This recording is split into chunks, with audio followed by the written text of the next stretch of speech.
بسم اللہ الرحمن الرحیم۔ آج ہم کو سورہ بقرہ کی آیت نمبر 207 سے شروع کرنا ہے۔ اعوذ باللہ من الشیطان الرجیم، بسم اللہ الرحمن الرحیم۔ وَمِنَ النَّاسِ مَن يَشْرِي نَفْسَهُ ابتغاء مرضات اللہ، اور لوگوں میں سے کچھ ایسے بھی ہیں جنہوں نے اپنی جان کو کھپا دیا ہے اللہ کی مرضی کے لیے، اللہ کو راضی کرنے کے لیے، یعنی وہ اس کے لیے پوری طرح آمادہ ہیں کہ وہ اپنی جان اللہ کی خاطر اس کو راضی کرنے کے لیے کھپا دیں۔ واللہ رؤوف بالعباد، اور اللہ اپنے بندوں پر بہت مہربان ہے۔ پچھلے سبق میں ہم نے یہ دیکھا کہ حج کے معاملات کو بیان کرنے کے بعد جو اصل میں ذکر آیا کہ جب مسلمانوں کو یہ حکم ہوا کہ اللہ نے یہ فیصلہ کیا ہے کہ اللہ کے گھر کی طرف یعنی خانہ کعبہ کی طرف اب رخ کر کے نماز پڑھنی ہوگی، تو ظاہر ہے کہ اس کے بعد مسلمانوں کے اندر یہ خیال پیدا ہوا کہ اب حج اور عمرے کا موقع بھی آئے گا۔ اس کے بعد یہ سوال پیدا ہوا کہ کفار تو داخل نہیں ہونے دیں گے مسلمانوں کو مکے میں، تو جہاد کے بارے میں پھر اللہ تعالیٰ نے مسلمانوں کو احکام دیے، رہنمائی فرمائی، اور ساتھ ہی ساتھ اس موقع کی مناسبت سے حج کے احکام بھی بیان ہوئے۔ یہ جہاد جو اگرچہ کہ ابتدا میں تو اس وجہ سے ہوا کہ کفار نے مسلمانوں کو تنگ کرنے کی کوشش کی، مدینہ منورہ میں سیٹل نہ ہو پانے کے لیے انہوں نے مختلف جتن کیے، اور اللہ کے گھر سے انہوں نے جب روکا مسلمانوں کو تو اس موقع پر بھی اس کا امکان پیدا ہونا چاہیے تھا، مگر بالآخر تو یہ ہونا ہی تھا، جیسا کہ ہم آگے چل کے دیکھیں گے کہ مسلمانوں کو کفار کے ساتھ بہرحال لڑنا تھا، اس لیے کہ یہ وہ انکار کرنے والے لوگ تھے کہ جنہوں نے اللہ کے ایک رسول کو صلی اللہ علیہ وسلم اپنے درمیان پا کر اللہ کے پیغام کو خود ان سے براہ راست سن کر انکار کیا۔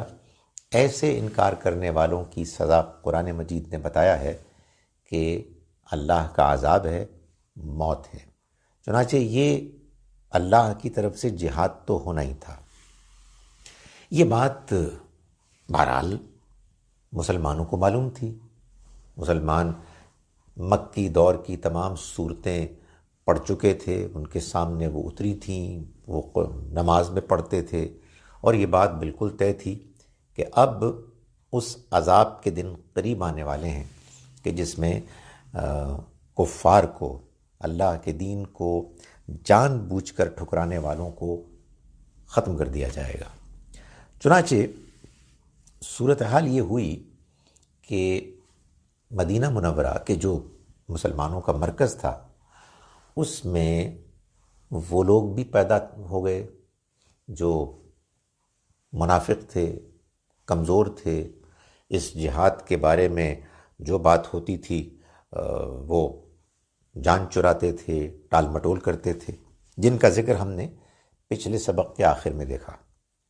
اور اب اللہ تعالیٰ بیان فرما رہے ہیں کہ وَمِنَ النَّاسِ، اور انہی لوگوں میں مَن یشری نفسہ ابتغاء مرضات اللہ، وہ لوگ بھی ہیں کہ جو اپنی جان کو نچھاور کرنے کے لیے، کھپا دینے کے لیے تیار ہیں اللہ کو راضی کرنے کے لیے، اور یہی اللہ کے پسندیدہ بندے ہیں۔ فرمایا کہ اگر یہ ان کا ایٹیچوڈ ہے اور اس رویے ایٹیچوڈ کے ساتھ ان سے کوئی غلطی بھی ہو جاتی ہے تو واللہ رؤوف بالعباد، اللہ ان کی غلطی کو معاف کرنے کے لیے تیار ہے، اس لیے کہ اللہ تو اپنے بندوں پر بہت مہربان ہے۔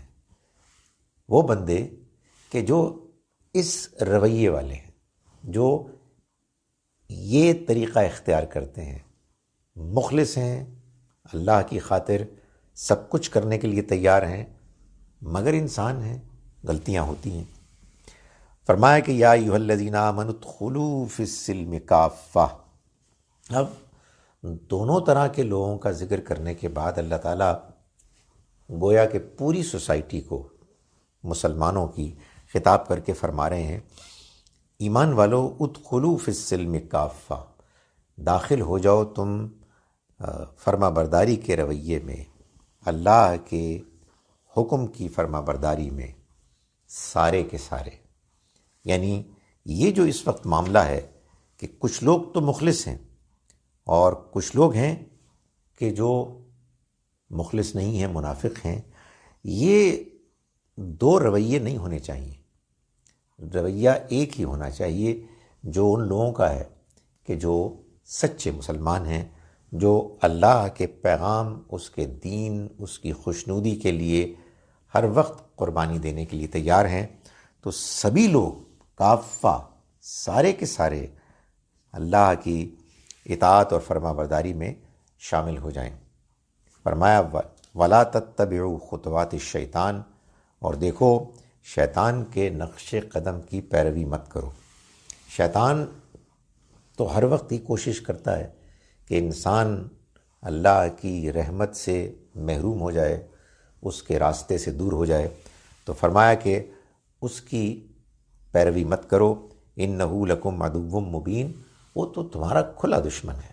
یعنی اس نے تو اپنی دشمنی تمہارے ساتھ اور تم سے پہلے تمہارے جد امجد آدم علیہ السلام کے ساتھ اس کا اعلان کیا ہوا ہے۔ وہ کوئی ڈھکا چھپا دشمن نہیں ہے۔ ہاں، اس کا ڈھکا چھپا ہونا اس پہلو سے تو ہے کہ وہ نظر نہیں آتا، لیکن اس کی دشمنی تو اعلانیہ دشمنی ہے۔ تو بڑی ہی بدنصیبی ہوگی کہ اگر تم اس کھلے اعلانیہ دشمنی کرنے والے کی باتوں میں آ جاؤ اور اس کی پیروی کرو۔ فرمایا فَإِن زَلَلْتُمْ، پھر اگر تم نے لغزش کی، اگر تم راہ حق سے ہٹ گئے، پھسل گئے، من بعد ما جاءتکم البینات، اس کے بعد کہ تمہارے پاس واضح نشانیاں آ گئیں، اللہ کی طرف سے واضح تنبیہات آ گئیں، فَاعْلَمُوا، تو جان لو، ان اللہ عزیز حکیم، کہ اللہ زبردست ہے، حکمت والا ہے۔ یعنی مطلب یہ ہے کہ اگر اب بھی تم شیطان کے نقش قدم پر چلو گے، جبکہ اللہ نے تمہیں واضح طور پر وارن کر دیا ہے کہ اللہ کے پیغمبر کے بتائے ہوئے راستے کے علاوہ کوئی راستہ اللہ کے ہاں قابل قبول نہیں ہے، اور اگر تمہارے ذہن میں یہ خیال پیدا ہو رہا ہے، خواہ تمہارے اپنے داخل میں یا بعض دوسرے لوگوں کے کہنے کے نتیجے میں، کہ تم اس راستے کو چھوڑ کر کوئی دوسرا راستہ اختیار کر لو، کوئی درمیان کا راستہ اختیار کر لو، تو یہ جان لو کہ اللہ زبردست ہے، حکمت والا ہے۔ بات تم پر اب واضح ہو چکی ہے، واضح تنبیہات کے ذریعے سے اللہ نے تمہیں یہ بتا دیا ہے کہ ایک ہی راستہ ہے جس کو تم نے اختیار کرنا ہے۔ اگر تم نے اس کے باوجود ہٹنے، انحراف کرنے کی کوشش کی تو اللہ زبردست ہے، حکمت والا ہے۔ زبردست ہے یعنی یہ کہ تم پھر اس سے بچ کے نہیں جا سکو گے، اس کو پورا کنٹرول حاصل ہے، اس کی طاقت، اس کا اقتدار، اس کا اختیار، اس میں کوئی لمٹس نہیں ہے، کوئی حد نہیں ہے۔ تو اچھی طرح جان لو کہ تم پھر اللہ کی پکڑ سے بھاگ نہیں سکو گے، اور وہ حکیم ہے۔ یعنی یہ بھی جان لو کہ وہ اس دنیا کو بنانے کے بعد اس دنیا سے وہ کہیں دور نہیں ہو گیا۔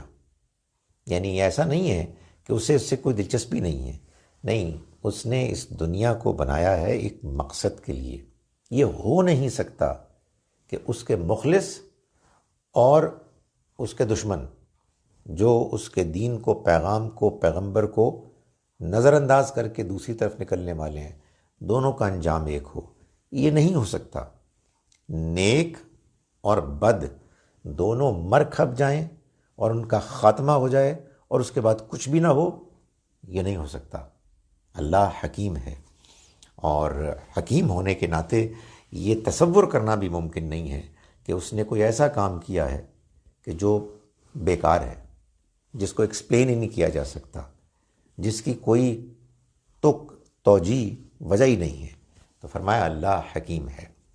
ہاں، چونکہ اللہ حکیم ہے تو اس کا ایک اور پہلو بھی ہے، اور وہ یہ ہے کہ اللہ تعالیٰ نیکوں کو ان کی نیکی پر صلہ اور بدوں کو ان کی بدی کا انجام ایک آزمائش کے دور سے گزار کے اس کو امپلیمنٹ کرے گا، اس کا نفاذ کرے گا۔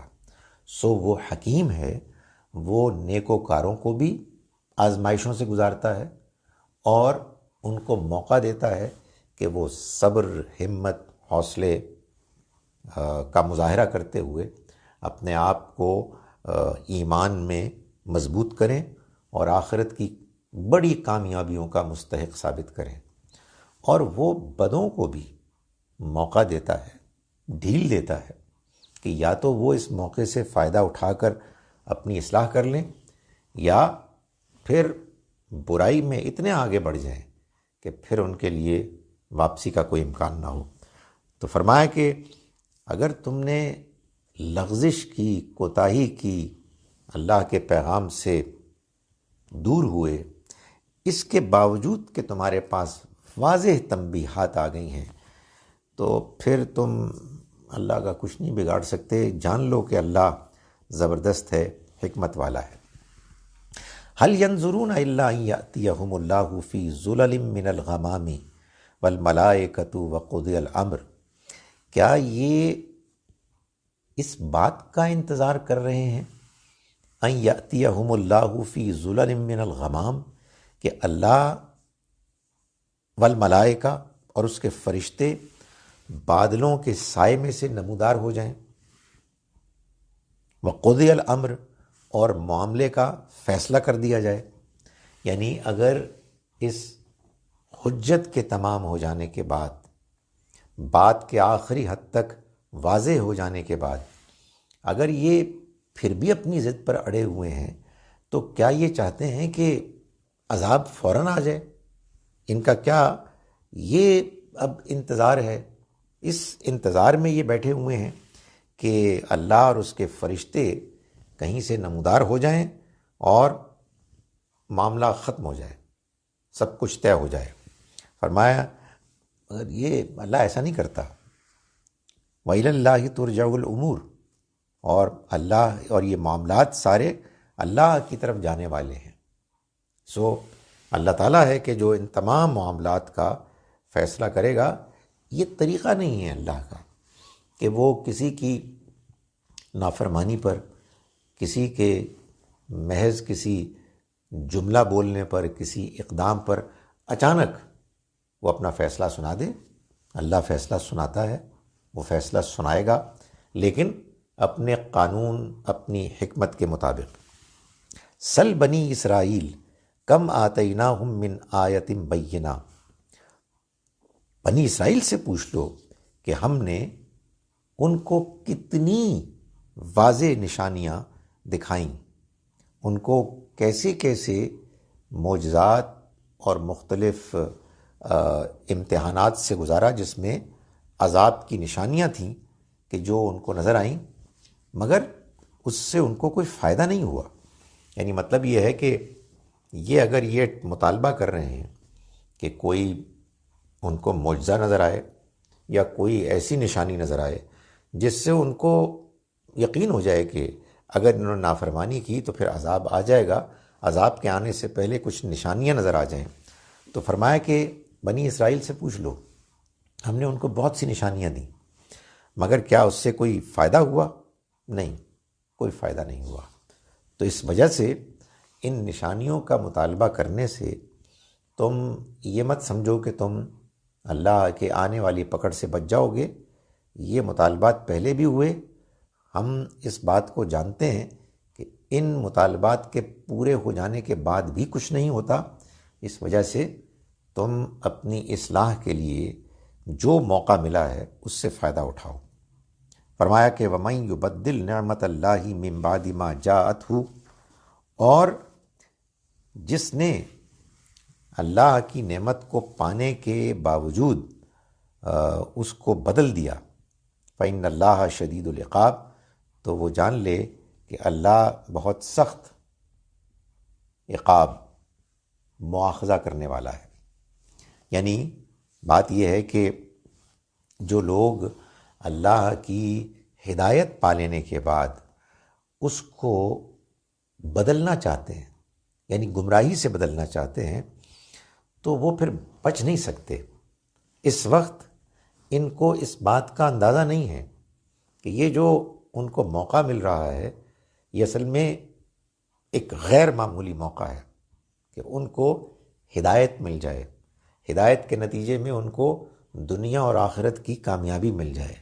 جو بد نصیب ہدایت کا موقع پانے کے بعد گمراہی کو اختیار کرتے ہیں، اللہ کی نعمت کو بدلنے کے لیے تیار ہو جاتے ہیں، اور وہ نعمت کے جو ان کے پاس آ چکی ہے، تو پھر وہ جان لیں کہ وہ اللہ کی پکڑ سے نہیں بچ سکیں گے، اور اللہ عذاب دینے میں، بدلہ لینے میں بہت سخت ہے۔ یعنی پھر جب وہ اس کی پکڑ آئے گی، اس کا مواخذہ ہوگا، تو وہ بہت سخت ہوگا۔ زُيِّنَ لِلَّذِينَ كَفَرُوا الْحَيَاةُ الدُّنْيَا، یہ دنیا کی زندگی ان کافروں کے لیے جو انکار کرنے والے ہیں خوشنما بنا دی گئی ہے۔ خوشنما یعنی اٹریکٹیو۔ یہی وجہ ہے کہ یہ اس کی گرفت سے باہر نہیں نکل پا رہے۔ قرآن نے اور جگہوں پر یہ واضح کیا ہے کہ یہ دنیا کی زندگی کا خوشنما بنایا جانا یہ اصل میں شیطان کی وسوسہ اندازی کے نتیجے میں ہوتا ہے، جو وہ اس پہلو سے کرتا ہے کہ وہ کہتا ہے کہ برائی تم کر رہے ہو، اس پیغام کی مخالفت تم کر رہے ہو، ہوتا ہوا کچھ بھی نہیں۔ جو نیک ہیں، جنہوں نے صحیح راستہ اختیار کیا ہے، ان کے ہاں کون سے دولت کی بارش ہو رہی ہے، خوشیاں ہیں، دیکھ لو ان کا کیا حال ہے۔ تو شیطان انسان کو مختلف چکمے دے کے دنیا کی زندگی کو خوشنما بنا دیتا ہے، اور یہ باور کراتا ہے کہ معلوم نہیں آگے کیا ہونے والا ہے، اس رنگین دنیا کو دونوں ہاتھوں سے حاصل کرو، اور جو موقع ابھی ہے اس کو ضائع نہ ہونے دو۔ تو فرمایا کہ یہ ان لوگوں کے لیے کہ جنہوں نے جان بوجھ کر انکار کیا کہ دنیا کی زندگی یہ خوشنما بنا دی گئی۔ وَيَسْخَرُونَ مِنَ الَّذِينَ آمَنُوا، اور یہ اہل ایمان کا مذاق اڑاتے ہیں، یعنی کہتے ہیں کہ دیکھو یہ اپنا سب کچھ اس پیغام کی خاطر لٹانے کے لیے تیار ہو گئے ہیں، جس کو انہوں نے جب اختیار کیا تو بجائے اس کے کہ کوئی ان کو فائدہ ہوتا، صاف معلوم ہو رہا ہے کہ وہ نقصان سے دوچار ہیں، اور سمجھتے ہیں کہ یہ ایک آخرت آئے گی اور وہاں کامیاب ہوں گے، تو مذاق اڑاتے تھے۔ تو فرمایا وَيَسْخَرُونَ مِنَ الَّذِينَ آمَنُوا، اور یہ اہل ایمان کا مذاق اڑاتے ہیں۔ یعنی جب ان کو یہ بتایا جاتا ہے کہ یہ نتیجہ نکلنے والا ہے تو پھر وہ ان کا مذاق اڑاتے ہیں۔ یہ میں بار بار گزارش کر چکا ہوں کہ کسی کے ساتھ نظریے میں اختلاف میں مذاق اڑانا یہ اصل میں گھٹیا کام ہے، یہ منافقوں کا کام ہے۔ آپ کو اگر کسی سے اختلاف ہے تو آپ اس اختلاف میں اپنا نقطہ نظر واضح کریں، دوسرے کی بات سنیں۔ بعض اوقات کیا ہوتا ہے کہ خیالات نہیں، رویے بتا رہے ہوتے ہیں کہ کسی انسان کا کیا کردار ہے، وہ کس طرح کا انسان ہے کہ جو بجائے اس کے کہ اپنی بات کو دلائل کے ساتھ پیش کرے، وہ دوسروں کا مذاق اڑاتے ہیں۔ اور یہ مذاق اڑانا شاید اس لیے ہوتا ہے کہ اپنے پلے ہوتا کچھ نہیں ہے، تو یہ ایک بڑا مؤثر نفسیاتی حربہ ہوتا ہے۔ تو اللہ تعالیٰ نے فرمایا کہ یہ لوگ کہ جو کافر ہیں اور منافق ہیں، یہ اہل ایمان کا مذاق اڑاتے ہیں جب ان کو دعوت دی جاتی ہے۔ والذین اتقوا، اور وہ لوگ کہ جو اللہ سے ڈرنے والے ہیں، فوقہم یوم القیامہ، قیامت کے دن ان سے کہیں اوپر ہوں گے، ان کا انجام، ان کا مقام بہت بلند ہوگا۔ فرمایا کہ واللہ یرزق من یشاء بغیر حساب، اور اللہ جس کو چاہتا ہے اپنے فضل سے بغیر حساب کتاب کے دیتا ہے، یعنی وہ اس دنیا میں بھی یہی کرتا ہے، لیکن آخرت میں تو اس کے ہاں یہ فیصلہ ہے۔ دنیا میں تو آزمائش ہے، کسی کو ملے کسی کو نہ ملے، کسی کو زیادہ ملے کسی کو کم ملے، لیکن اللہ نے آخرت میں ان لوگوں کے لیے کہ جو اللہ کے مخلص اہل ایمان بندے ہیں، ان کو بغیر کسی حساب کتاب کے بے انتہا رزق، فضل، عنایت فراہم کرے گا۔ تو یہ بیچارے انکار کرنے والے، ان کو اس بات کا اندازہ نہیں ہے، وہ آخرت کو بھلا بیٹھے ہیں، نظر انداز کرتے ہیں اس کو، محض ایک تخیل، ایک وعدہ، ایک دھوکہ سمجھتے ہیں۔ لیکن جلد ہی وہ موقع آنے والا ہے کہ جب اللہ اپنے ان بندوں کو کہ جن کا مذاق اڑایا گیا، ان کو بغیر حساب کتاب کے اپنے رزق سے نوازے گا۔ کان الناس امۃ واحدہ، لوگ ایک زمانہ تھا کہ ایک ہی دین پر تھے، ایک ہی امت تھے۔ یہ اب ایک بظاہر نیا مضمون آ گیا، لیکن معلوم ہوتا ہے کہ یہ اسی پچھلے مضمون کی کنٹینویشن ہے۔ منافقین اور ان کے ساتھ جو ابھی منافق تو نہیں ہوئے تھے لیکن کمزور مسلمان جو منافقت کے بہت قریب آ گئے تھے، یہ لوگ بہانے بناتے تھے اور کہتے تھے کہ آخر کیوں ہم یہ سارے کام کریں؟ بات تو واضح ہوئی نہیں۔ جب اختلافات ہیں اور ہر کسی کا اپنا اپنا ایک نقطہ نظر ہے، وہ بھی مذہبی لوگ ہیں، مان لیا آپ بھی مذہبی لوگ ہیں، تو بھائی پوائنٹ آف ویو کا اختلاف ہی ہوا نا۔ اس پوائنٹ آف ویو کے اختلاف میں آخر کیوں ہم کسی ایک نقطہ نظر کی اتنی زیادہ سائیڈ لیں کہ معلوم ہو کہ مرنے مرانے کا موقع آ گیا ہے، لڑائی جھگڑے کا موقع آ گیا ہے۔ تو یہ وہ بہانہ بناتے تھے کہ یہ اختلافات ہیں، اس میں وی آر ناٹ کلیئر۔ ٹھیک ہے، ہم آپ کی بات سن رہے ہیں، ہم نے وقتی طور پر کچھ مان بھی لیا ہے، مگر بہرحال دوسرے لوگ بھی ہیں، یہودی بھی ہیں، مکے کے مشرک بھی ہیں۔ تو اللہ تعالیٰ نے فرمایا کہ بات یہ ہے کہ ایک زمانہ تھا کہ لوگ ایک ہی دین پر تھے، لیکن پھر انہوں نے اختلاف کیا۔ پھر کیا ہوا؟ فبعث اللہ النبیین، تو اللہ نے نبی بھیجے، یعنی آدم علیہ السلام اور ان کے بعد ان کی نسلیں تھیں، توحید پر تھے، ایک ہی دین تھا کہ جس پر وہ کار فرما تھے۔ لیکن اس کے بعد انسان کی خواہشات، انسان کی انا، ان سب نے مل کر دین میں بگاڑ پیدا کیا اور لوگوں میں اختلافات شروع ہو گئے۔ کوئی توحید پر کاربند تھا تو کسی نے شرک کو اختیار کر لیا، بدعات وجود میں آ گئیں۔ تو پھر اللہ نے فبعث اللہ النبیین، اللہ نے نبی بھیجے، مبشرین و منذرین، جو خوشخبری سناتے اور خبردار کرتے۔ یعنی یہ نبی جو تھے وہ لوگوں کو یہ بتاتے کہ اگر تم صحیح راستہ اختیار کرو گے تمہارے لیے آخرت کی کامیابی ہے، جنت کی بشارت ہے، خوشخبری ہے۔ ومنذرین، اور وہ کہ جو غلط رویہ اختیار کرنے والے تھے ان کو خبردار کرتے۔ وانزل معہم الکتاب، اور نبیوں کے ساتھ اللہ نے کتاب نازل کی۔ یعنی نبی تو ہمیشہ نہیں ہوتے، جب نبی ہوں گے تو نبیوں سے جا کے پوچھ لیا جائے گا کہ بھائی یہ جو اختلاف ہو رہا ہے اس اختلاف میں حق بات کیا ہے، اللہ کا فیصلہ کیا ہے۔ لیکن نبی جب نہیں ہو تو کیا ہو، تو اللہ تعالیٰ نے ان کے ساتھ کتاب نازل کی۔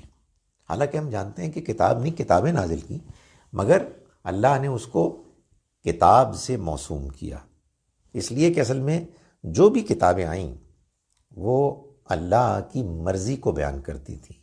وہ اصل میں حقیقت میں ایک ہی کتاب تھی، ایک ہی کتاب کے مختلف ایڈیشنز تھے۔ تورات اور قرآن یہ اصل میں اللہ کی مرضی، اللہ کی رضا کو بیان کرتے ہیں۔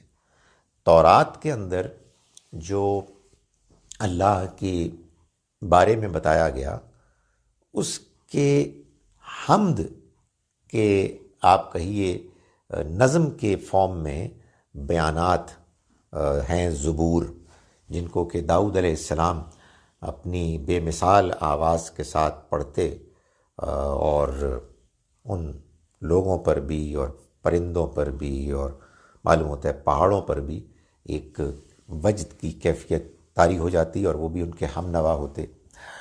اور انجیل در حقیقت تورات میں بیان احکام کی حکمت بیان کرنے والی کتاب ہے، وہ حکمت کہ جس کو یہودیوں نے بالخصوص ان کے علماء نے نظر انداز کر دیا۔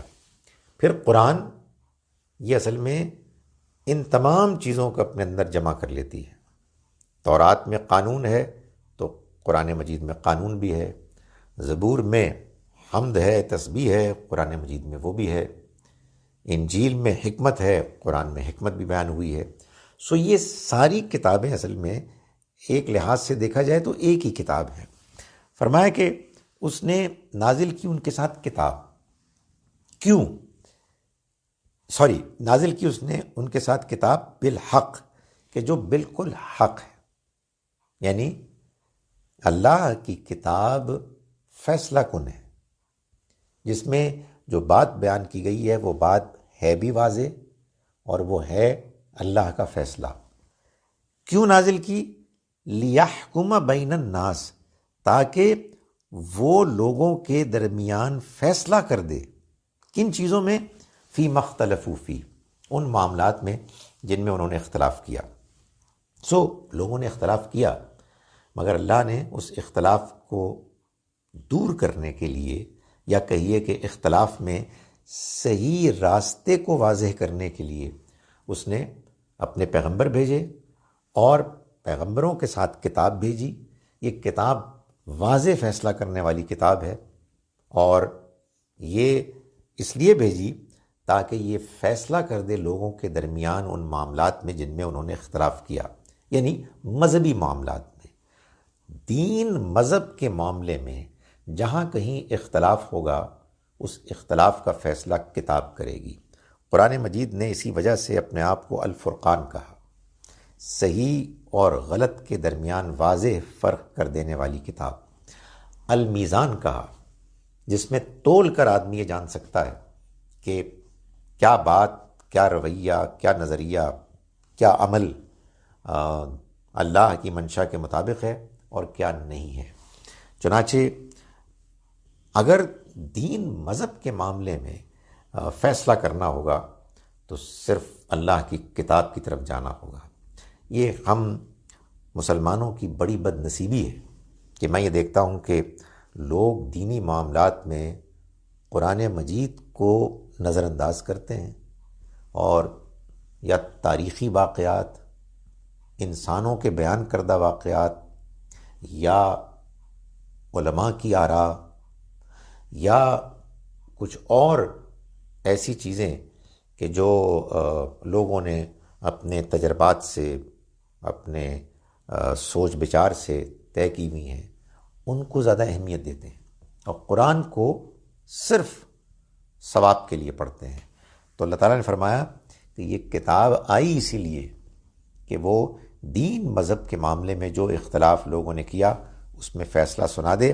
وَمَا اخْتَلَفَ فِيهِ، اور نہیں اختلاف کیا اس کے بارے میں إِلَّا الَّذِينَ أُوتُوهُ مِن بَعْدِ مَا جَاءَتْهُمُ الْبَيِّنَاتُ، سوائے ان لوگوں نے کہ جن کو یہ دی گئی باوجود اس کے کہ ان کے پاس واضح نشانیاں آ گئیں، انہوں نے اختلاف کیا صرف بغیم بینہم، آپس کی ضد کی وجہ سے. یعنی اللہ تعالیٰ یہ فرماتے ہیں کہ یہ جو اختلاف جس کا تم بھی بہانہ بنا رہے ہو اے منافقو، یہ اختلاف کوئی اختلاف ہے ہی نہیں. یہ اصل میں لوگوں کی ضد ہے. لوگ جاننا نہیں چاہتے، وہ اپنے اپنے نقطۂ نظر، اپنے فرقے، اپنے علماء، اپنی تاریخ، اپنی کتابوں کو اہمیت دیتے ہیں، اللہ کی کتاب کو اہمیت نہیں دیتے، وہ اس کو سمجھنا نہیں چاہتے. اس وجہ سے وہ باوجود اس کے کہ اللہ نے اپنی کتاب میں بات بالکل واضح کر دی ہے، وہ ضد کی وجہ سے آپس میں اختلاف کر رہے ہیں. بھائی اگر اختلاف اس لیے ہے کہ بات ابھی سمجھ میں نہیں آئی ہے تو کوئی مسئلہ نہیں ہے، سمجھنے سمجھانے کا عمل جاری رہے گا، بات سمجھ میں آ جائے گی. کمیونیکیشن اگر ٹھیک ہے، جو انفارچونیٹلی ٹھیک نہیں ہوتی، تو پھر اختلاف کوئی مسئلہ ہی نہیں ہوتے. یہ بات واضح ہے کہ ہم نے اختلاف اپنی کتاب ہی کے ذریعے سے دور کرنے ہیں، تو کتاب کو پڑھیں گے، آپس میں ڈسکس کریں گے. لیکن اگر یہ نیت ہی نہیں ہے اور آپ کتاب سے کے علاوہ دوسری سورسز کو اہمیت دیں گے، پھر کبھی اختلاف ختم نہیں ہوگا. چنانچہ قرآن مجید نے جب مسلمانوں کو یہ ہدایت کی کہ وہ متحد ہو جائیں اور فرقوں میں نہ بٹ جائیں، تو سورہ آل عمران سورہ نمبر 3 کی آیت نمبر 103 میں فرمایا وَاعْتَصِمُوا بِحَبْلِ اللَّهِ جَمِيعًا، اور اللہ کی اس رسی کو مضبوطی سے پکڑ لو، وَلَا تَفَرَّقُوا، اور آپس میں تفرقے میں مت پڑو، فرقہ فرقہ نہ ہو جاؤ. فرمایا فَهَدَى اللَّهُ الَّذِينَ آمَنُوا لِمَا اخْتَلَفُوا فِيهِ مِنَ الْحَقِّ بِإِذْنِهِ، تو اللہ نے ہدایت دی ان لوگوں کو کہ جو ایمان لائے ان معاملات میں جن میں انہوں نے اختلاف کیا، حق میں سے اپنی توفیق سے. یعنی اللہ نے پھر جب اپنی کتاب نازل کی اور اہل ایمان کو، مسلمانوں کو اس کتاب میں واضح کر دیا کہ سچائی کیا ہے، تو اس نے اس وضاحت کے ذریعے سے ان لوگوں کو ہدایت دی جو واقعی ماننا چاہتے تھے، جو ایمان لانا چاہتے تھے. فرمایا واللہ یہدی من یشاء الی صراط مستقیم، اور اللہ ہدایت دیتا ہے جن کو چاہتا ہے سیدھے راستے کی طرف. یعنی یہ اللہ ہے کہ جو اپنے قانون کے مطابق لوگوں کو پرکھتا ہے، جانچتا ہے، اور جن کے بارے میں وہ یہ فیصلہ کرتا ہے کہ وہ ہدایت ڈیزرو کرتے ہیں، ان کو وہ ہدایت سے نوازتا ہے. تو فرمایا کہ واللہ یہدی من یشاء الی صراط مستقیم.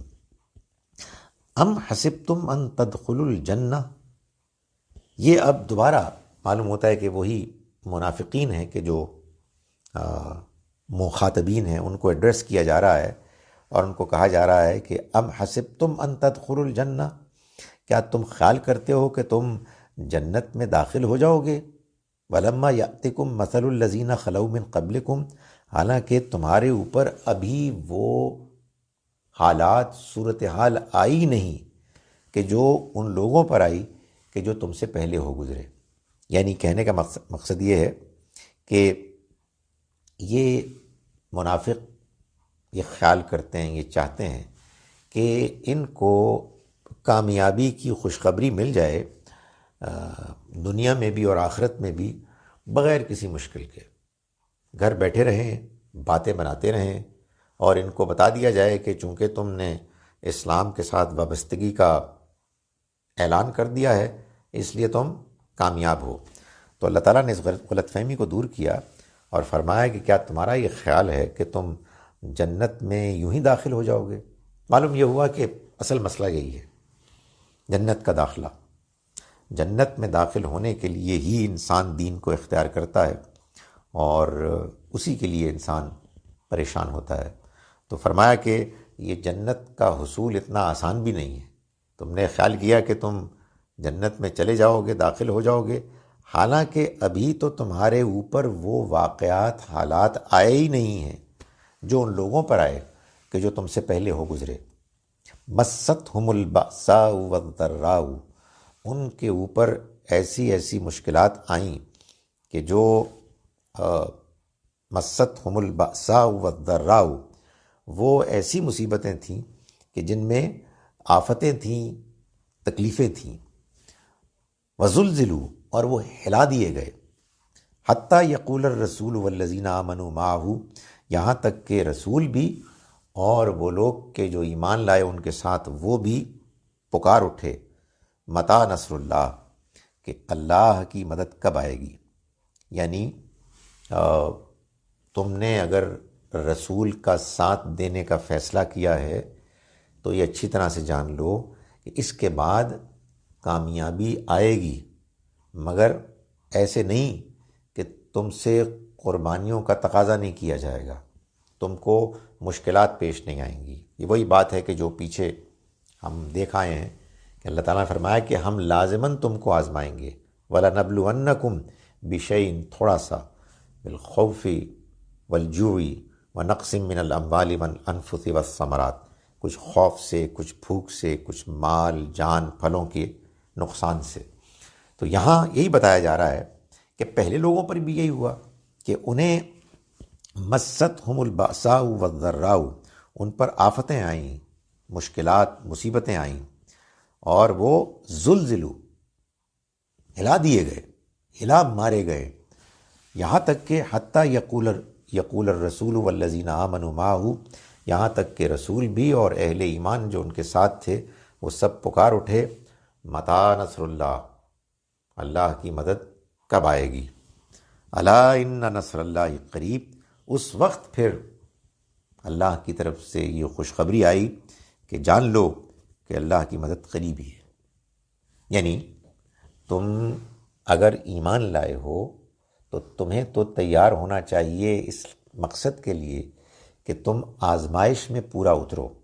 تمہاری تو ساری فکر، ساری تمہاری کنسنٹریشن، تمہارا فوکس ہی ہونا چاہیے کہ جو امتحانات آ رہے ہیں جو اللہ ہی کی طرف سے ہیں، اور اللہ جانتا ہے کہ کس کو کس امتحان میں ڈالنا ہے، تم اس امتحان میں پورا اترو۔ جب تم پورا اترو گے اور تم پیغمبر کے ساتھی ہو تو یقین جانو کہ اللہ کی مدد آئے گی، مگر تب آئے گی جب اللہ کا فیصلہ ہوگا، اور وہ فیصلہ تب ہوگا جب آزمائش انسانوں کو وہاں تک لے جائے گی کہ اچھے لوگ بھی یہ پکار اٹھیں کہ بہت ہو گئی، اب کب آ رہی ہے اللہ کی مدد۔ تو معلوم ہوتا ہے کہ فرمایا کہ رسول اور وہ لوگ کہ جو ان کے ساتھی تھے وہ پکار اٹھے کہ خدایا یہ کب آئے گی۔ تو ان کو پھر خوشخبری دی جاتی ہے کہ جان لو کہ اللہ کی مدد قریب ہی ہے۔ ظاہر ہے کہ یہ جو بات بیان کی گئی ہے، جس کا مقام جیسا ہوتا ہے معلوم ہوتی ہے اس کی آزمائش بھی ویسی ہی ہوتی ہے۔ اللہ کے رسول، اللہ کے پسندیدہ چنے ہوئے بندے، اور پھر ان کے ساتھی جانثار، سو وہ مل کے جن آزمائشوں سے گزرتے ہیں، اس میں جب بات آخری حد تک پہنچ جاتی ہے اور معلوم ہوتا ہے کہ اب اس سے آگے اگر بات بڑھی تو یہ بھی کہیں نہ پھسل جائیں، تو اللہ کا فیصلہ آتا ہے۔ فرمایا یسألونک ماذا ینفقون، یہ پوچھتے ہیں کہ آخر کتنا خرچ کریں۔ یعنی معلوم ہوتا ہے کہ یہی وہی کمزور لوگ ہیں، وہی منافق لوگ ہیں کہ جو مسلمان تو ہو گئے لیکن پھنس گئے۔ تو اسلام کے دین کے تقاضوں سے وہ تنگ آ جاتے تھے، اور وہ پھر سوال کرنے لگتے تھے، اپنے اندر پرائیویٹ مجالس میں باتیں کرتے، مذاق اڑاتے اور سوال کرتے اس طرح کے کہ آخر کتنا خرچ کریں۔ بار بار یہی کہا جا رہا ہے کہ اپنا مال خرچ کرو۔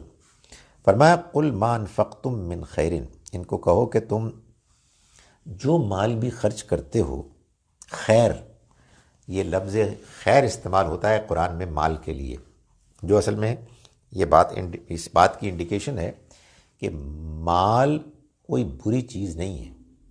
یعنی فی نفس ہی، بنیادی طور پر یہ اللہ کی ایک نعمت ہے جس کو اگر جائز طریقے سے کمایا جائے، صحیح طریقے سے خرچ کیا جائے تو یہ خیر ہی خیر ہے۔ یعنی اس میں ایسا نہیں ہے کہ جو بندہ مالدار ہے وہ لازماً اللہ کے ہاں مسترد ہے، نہیں، مال خیر ہے بشرطے کہ جائز طریقے سے کمایا گیا ہو اور صحیح جگہوں پر خرچ کیا گیا ہو۔ تو فرمایا کہ یہ ان کو کہہ دو کہ جو کچھ بھی تم خیر میں سے، مال میں سے خرچ کرتے ہو تو کس کے لیے کرتے ہو؟ فللوالدین، والدین ہی پہ تو کرتے ہو، والاقربین اور رشتہ داروں پر، والیتامى والمساکین وابن السبیل اور یتیموں، مسکینوں اور مسافروں پر۔ یعنی یہی تمہارے جو معاشرے کے لوگ ہیں، یتیم، مسکین اور مسافر، یہ تمہاری سوسائٹی ہے، تم ایک ہی کنبہ ہو، ایک ہی فیملی ہو، تو وہ اگر ضرورت مند ہیں اور اللہ تم سے اپیل کر رہا ہے کہ تم ان پر خرچ کرو تو تمہیں ان پر خرچ کرنا چاہیے۔ فرمایا کہ وما تفعلوا من خیر، اور جو کچھ بھی تم خرچ کرو گے خیر میں سے، فإن اللہ بہ علیم، تو یہ جان لو کہ اللہ اس سے اچھی طرح سے واقف ہے۔ یعنی مطلب یہ ہے کہ تمہارا یہ مال جو تم خرچ کر رہے ہو یہ کبھی ضائع نہیں ہوگا۔ اس وجہ سے جتنی ہمت ہے، جتنی توفیق ہے، جتنی وسعت ہے، تم اس کو اللہ کے راستے میں خرچ کرو۔ یہ جو بات بیان ہوئی ہے یہاں، اس سے یہ بات بھی معلوم ہو گئی کہ یہ جو ہمارے یہاں کہا جاتا ہے کہ ہم والدین پر اور رشتہ داروں پر ہم صدقہ نہیں کر سکتے، ان کو ہم زکوٰۃ نہیں دے سکتے، قرآن مجید تو یہ کہہ رہا ہے کہ جو تم خرچ کرتے ہو آخر کس کے لیے کرتے ہو؟ اپنوں ہی پہ تو کرتے ہو۔ ظاہر ہے یہ بات اپنی جگہ پر بالکل درست ہے کہ والدین تو انسان کی فیملی کا حصہ، لازمی حصہ ہیں۔ عام حالات میں ان پر اپنے ہی بجٹ سے خرچ کیا جائے گا، لیکن اگر فرض کیجئے وہ کہیں الگ رہ رہے ہیں، آدمی کے بجٹ میں اتنی گنجائش نہیں ہے، فرض کیجئے کہ خدا نخواستہ والدین میں سے کسی کو بیماری میں کوئی زیادہ ضرورت ہے پیسے کی، آپریشن کی، سرجری کی ضرورت ہے جس پہ بہت سا پیسہ خرچ ہونا ہے، انسان کے پاس زکوٰۃ کے علاوہ بہت زیادہ مال نہیں ہے، تو یہ ایک حماقت ہوگی کہ انسان کسی 5ویں محلے میں کسی اور کے والد کی سرجری کے لیے وہ پیسے دے دے اور اپنے والد کو محروم رکھے۔ بنیادی طور پر آدمی کو ظاہر ہے اپنے مال میں سے اپنے رشتہ داروں، اپنے خاص طور پر والدین پر خرچ کرنا ہے، لیکن جو کچھ بھی انسان ان پہ بھی خرچ کرے گا وہ اللہ کی راہ میں انفاق ہوگا۔ اور بعض صورتوں میں یہ بالکل ممکن ہے کہ انسان کے اپنے حالات ایسے ہوں کہ اس کے پاس صرف دینے کو زکوٰۃ کا مال ہو، تو یہ کوئی برائی نہیں ہے کہ آپ اس کو اپنے والدین پہ خرچ کریں، اس کا تعلق اپنے اپنے حالات سے ہے۔ آئیے میں ان آیات کا ترجمہ ایک مرتبہ پھر کرتا ہوں۔ ہم نے آج کا سبق شروع کیا آیت نمبر 207 سے۔ بسم اللہ الرحمن الرحیم۔ وَمِنَ النَّاسِ، اور لوگوں میں سے کچھ ایسے بھی ہیں، یعنی ایک تو وہ منافق لوگ ہیں اور انہی لوگوں میں سے کچھ اور وہ بھی ہیں، مَن یشری نفسہ ابتغاء مرضات اللہ، جنہوں نے اللہ کی رضا حاصل کرنے کے لیے اپنی جان نچھاور کرنے کا فیصلہ کر لیا ہے۔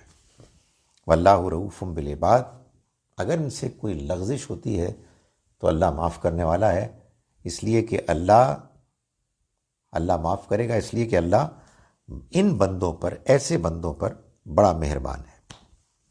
یا ایھا الذین آمنوا، اے مسلمانوں، اے ایمان والو، ادخلوا فی السلم کافہ، تم فرما برداری میں داخل ہو جاؤ پورے کے پورے، سارے کے سارے، یعنی یہ نہ ہو کہ کچھ ادھر ہوں کچھ ادھر ہوں، ساری سوسائٹی داخل ہو جائے۔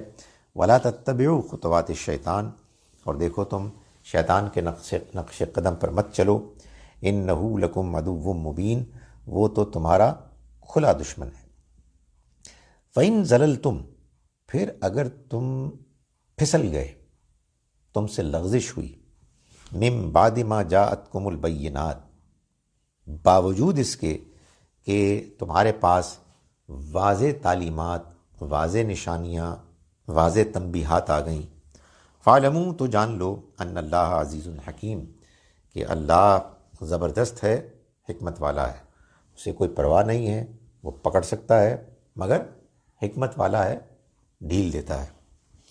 هل ينظرون الا ان ياتيهم الله في ظلل من الغمام، کیا یہ اب صرف اس بات کا انتظار کر رہے ہیں کہ اللہ آ جائے ان پر بادلوں کے سایوں میں، والملائکہ، اور فرشتے بھی، وقضی الامر، اور کام تمام ہو جائے، فیصلہ نافذ ہو جائے، وَإِلَى اللَّهِ تُرْجَعُ الْأُمُورُ، اور اللہ ہی کی طرف تمام معاملات لوٹائے جانے والے ہیں۔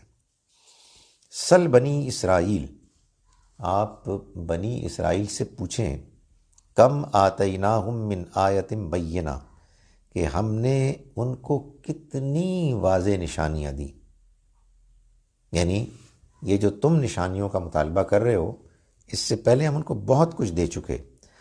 وَمَن يُبَدِّلْ نِعْمَتَ اللَّهِ، یعنی انہوں نے نشانیوں کا فائدہ نہیں اٹھایا، تو جو اللہ کی نعمت کو بدل دے اس کے بعد کہ وہ اس کے پاس آ گئی، فَإِنَّ اللَّهَ شَدِيدُ الْعِقَابِ، تو اللہ پھر بدلہ لینے میں، اللہ سزا دینے میں بہت سخت ہے۔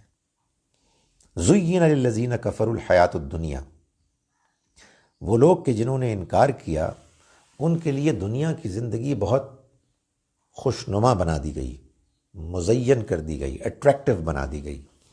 وَيَسْخَرُونَ مِنَ الَّذِينَ آمَنُوا، اور یہ یعنی کافر مذاق اڑاتے ہیں ان لوگوں کا کہ جو ایمان لائے، وَالَّذِينَ اتَّقَوْا، اور وہ لوگ کہ جنہوں نے تقوی اختیار کیا، جو اللہ سے ڈرنے والے ہیں، فوقہم یوم القیامہ، وہ قیامت کے دن ان سے کہیں زیادہ بلند مقام پر ہوں گے۔ واللہ یرزق من یشاء، اور اللہ رزق دے گا جس کو چاہے گا، بغیر حساب، بغیر حساب کتاب کے۔ کان الناس امۃ واحدہ، یہ لوگ کہتے ہیں کہ بہت اختلافات ہیں، کچھ سمجھ میں نہیں آ رہا کہ کس کی بات صحیح ہے، تو کیوں ہم خواہ کسی ایک کا ساتھ دیں اور سب کو چھوڑ دیں۔ فرمایا کہ کان الناس امۃ واحدہ، ایک زمانہ وہ تھا کہ یقیناً سب انسان ایک ہی دین پر تھے، ایک ہی امت تھے، پھر انہوں نے اختلاف کیا۔ فبعث اللہ النبیین، تو اللہ نے بھیجے نبی، مبشرین و منذرین، وہ خوشخبری سناتے تھے، اچھے لوگوں کو خبردار کرتے تھے، بروں کو۔ وانزل معہم الکتاب، اور اس نے نازل کی ان کے ساتھ کتاب، بالحق، جو بالکل فیصلہ کن ہوتی، واضح فیصلہ کرنے والی۔ کیوں نازل کی؟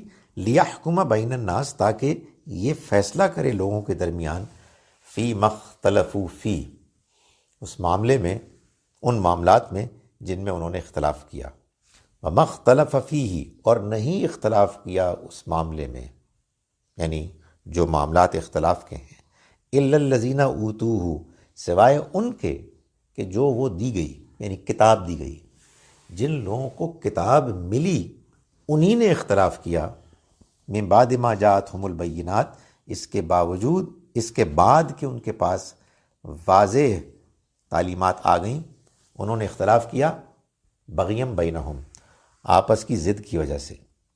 فہد اللہ الذین آمنوا، تو رہنمائی فرمائی، ہدایت دی اللہ نے ان لوگوں کو کہ جو ایمان لائے، لما اختلفوا فی، اس میں جس میں انہوں نے اختلاف کیا، من الحق باذنہ، حق میں سے اپنی توفیق سے، یعنی اللہ نے اپنی توفیق سے بعض لوگوں کو ہدایت دی۔ واللہ یہدی من یشاء، اور اللہ ہدایت دیتا ہے جن کو چاہتا ہے، الی صراط مستقیم، سیدھے راستے کی طرف۔ ام حسبتم ان تدخلوا الجنہ، کیا تم خیال کرتے ہو کہ تم جنت میں چلے جاؤ گے یوں ہی؟ ولما یأتکم مثل الذین خلو من قبلکم، حالانکہ ابھی تمہارے اوپر وہ واقعات، حالات آئے ہی نہیں جو ان لوگوں پر آئے کہ جو تم سے پہلے ہو گزرے، مستہم البأساء والضراء، ان کے اوپر مصیبتیں آئیں، مشکلات آئیں، تنگیاں آئیں، وزلزلوا، اور وہ ہلا دیے گئے، حتیٰ یقول الرسول والذین آمنوا معہ، یہاں تک کہ رسول بھی اور وہ لوگ جو ایمان لائے ان کے ساتھ وہ بھی پکار اٹھے، متی نصر اللہ، کب آئے گی اللہ کی مدد، الا، جان لو، ان نصر اللہ قریب، اللہ کی مدد قریب ہی ہے، یعنی یہ ان کو کہا گیا کہ آ رہی ہے، ڈونٹ وری۔ یسألونک ماذا ینفقون، یہ آپ سے پوچھتے ہیں، یعنی یہ منافق، یہ کمزور لوگ، یہ آپ سے پوچھتے ہیں ماذا ینفقون، آخر کتنا خرچ کریں۔ قل ما انفقتم من خیر، ان سے کہو کہ آخر جو کچھ تم خرچ کرتے ہو مال میں سے، فللوالدین والاقربین، وہ تمہارے والدین اور رشتہ داروں کے لیے تو ہوتا ہے، والیتامیٰ والمساکین وابن السبیل، اور یہ تمہارے معاشرے کے یتیم، مسکین اور مسافر، انہی پہ تو خرچ کرنے کے لیے ہم کہتے ہیں۔ وما تفعلوا من خیر، تو کمزوری کو چھوڑو اور جان لو کہ جو کچھ بھی تم دولت میں سے خرچ کرو گے، مال میں سے، خیر میں سے، وہ ضائع نہیں ہوگا۔ فإن اللہ بہ علیم، اس لیے کہ اللہ سب چیزوں سے واقف ہے۔ اقول قولی ھذا واستغفر اللہ لی ولکم ولسائر المسلمین والمسلمات۔